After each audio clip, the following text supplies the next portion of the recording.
Assalamualaikum warahmatullahi wabarakatuh.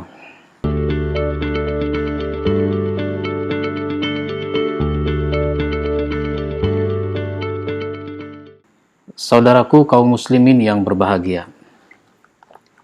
Ajaran Islam begitu luas, begitu banyak sisi-sisi yang harus kita pahami.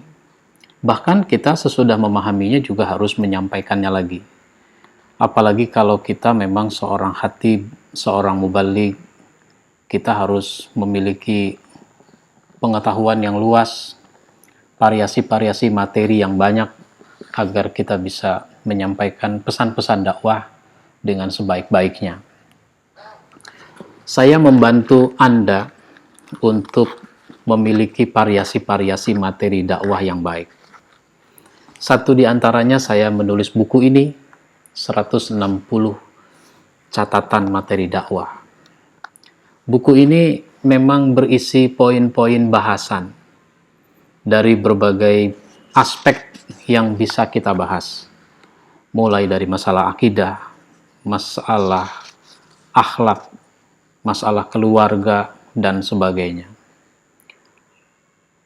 Oleh karenanya, kalau memiliki buku ini, maka insya Allah kita tidak akan kehabisan bahan untuk bisa menyampaikan pesan-pesan dakwah kepada banyak pihak. Satu di antara pada bab buku ini adalah bab keluarga. Di dalam bab keluarga, saya catatkan untuk kita semua, itu tentang fungsi rumah. Paling tidak di buku ini saya sebutkan ada 4 fungsi rumah. Pertama, fungsikan rumah seperti masjid. Beribadah memang harus di masjid, tapi beribadah juga bisa kita lakukan di rumah.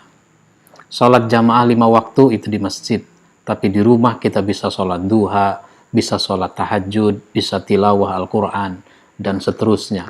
Fungsikan rumah seperti masjid. Yang kedua, fungsikan rumah sebagai madrasah, seperti madrasah. Madrasah itu tempat mentransfer ilmu. Guru dapat ilmu dari murid, apalagi murid dapat ilmu dari guru. Karenanya suasana keilmuan harus terbangun di rumah kita masing-masing. Fungsikan rumah seperti sekolah, di mana orang menjadi orang-orang yang punya ilmu. Tapi dari ilmu orang harus terbentuk karakter. Maka di rumah melalui ilmu yang kita pelajari, yang kita kaji, itu mestinya terbentuk karakter anggota keluarga yang baik. Ini namanya fungsi madrasah. Yang ketiga, fungsikan rumah sebagai tempat kembali. Kita pergi kemana-mana, kembali ke rumah. Kalau kita fungsikan rumah sebagai tempat kembali, maka kita berusaha untuk bisa berkomunikasi dengan sebaik-baiknya kepada anggota keluarga. Yang amat disayangkan adalah banyak rumah fungsinya seperti terminal, fungsinya seperti halte, fungsinya seperti stasiun. Untuk apa itu? Sekedar untuk transit. Orang tidak kembali ke rumah, tapi sekedar singgah di rumah. Akhirnya apa? Rumah itu seperti rumah singgah.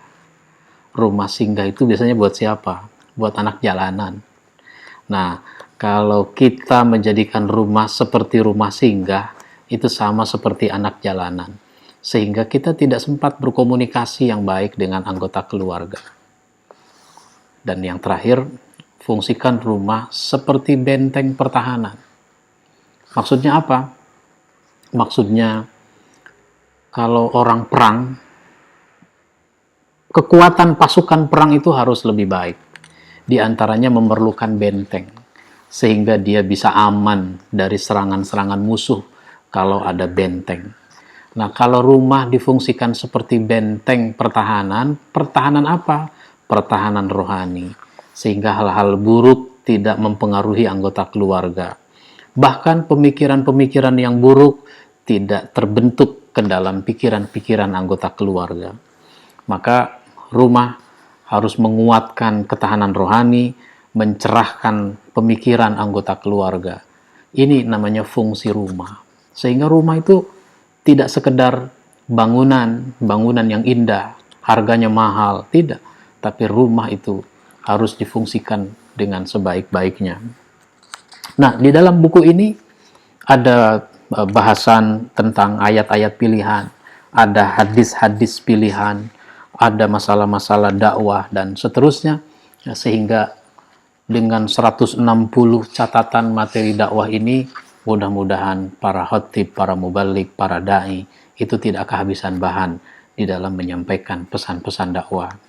Apalagi kalau buku ini dilengkapi lagi dengan buku saya yang lain, yaitu 170 materi dakwah pilihan. Sehingga dengan memiliki dua buku ini, maka kita punya 330 materi dakwah. Ini tentu saja tidak akan kekurangan buat kita semua di dalam berdakwah.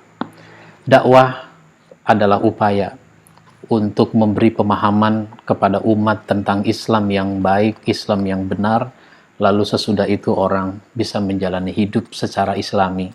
Dan ini harus kita upayakan agar kaum muslimin punya semangat untuk mengkaji ajaran Islam dan punya semangat untuk mengamalkan dan mendakwahkannya. Mudah-mudahan kita termotivasi untuk terus menyempurnakan keislaman kita masing-masing. Wabillahi taufiq wal hidayah. Wassalamualaikum warahmatullahi wabarakatuh.